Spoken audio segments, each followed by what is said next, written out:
our history has been defined by slavery.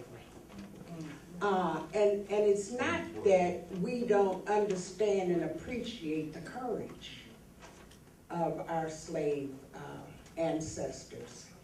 But the students in our school district, and probably all school districts across this world, know about slavery. They don't hear a thing about Asian African history, about the pyramids, about Horem Akhet that was built by these black hands. But they sure know about slavery. Their textbooks still reflect this happy, shuffling slave, like we say, Massa, Massa, thank you so much for taking us out of slavery. And so I would hope, out of Africa, that's true, thank you very much. I would hope that we fight this with all that we have in us on behalf of the children. Let me suggest to you that Pat Payne and Mary Evans said exactly, all of us understand Kwanzaa, all of us understand the principle of Kuchikachakalii, self-determination, the ability to define yourself, to speak for yourself.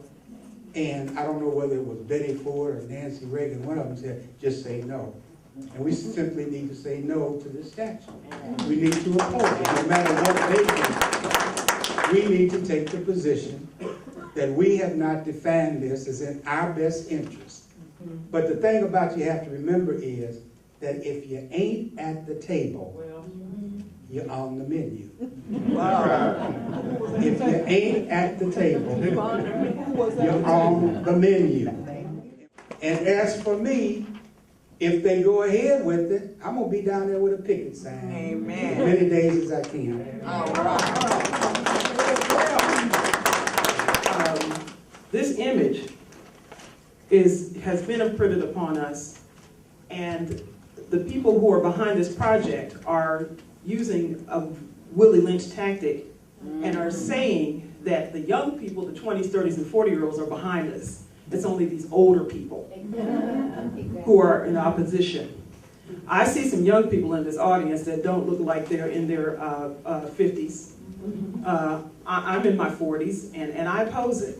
So I just want to state for the record that here's a 40-something who is in opposition to it. There are others who are in opposition to it who are not here, who are in their 20s and in their 30s. And what I'm asking each of you to do is to educate the 20-somethings, the 30-somethings, the 40-somethings. And I think one of the things that really struck me is, backing what Sister Marjorie said, is that it was a pit against the youth and the elders, in my opinion.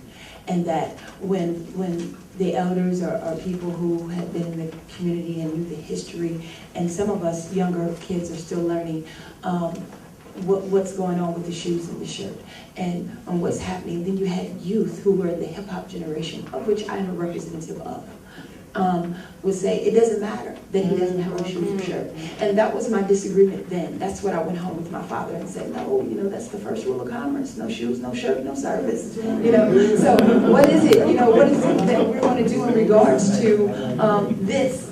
And then, the placement. Dr. Witt over at the Madam Walker building said, why is this going to be cat-cornered to the jail? There are plenty of places that we could have placed this in that area. We're going to fight this thing. All of us are going to fight this thing. I'm not looking for 100%. I'm not looking for 50%. I'm looking for anybody that would stand with me, Murray, anyone else in this room. Don't wait for everybody.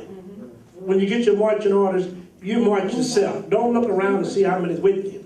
Just go yourself. And I think we're going to be successful in beating this thing back.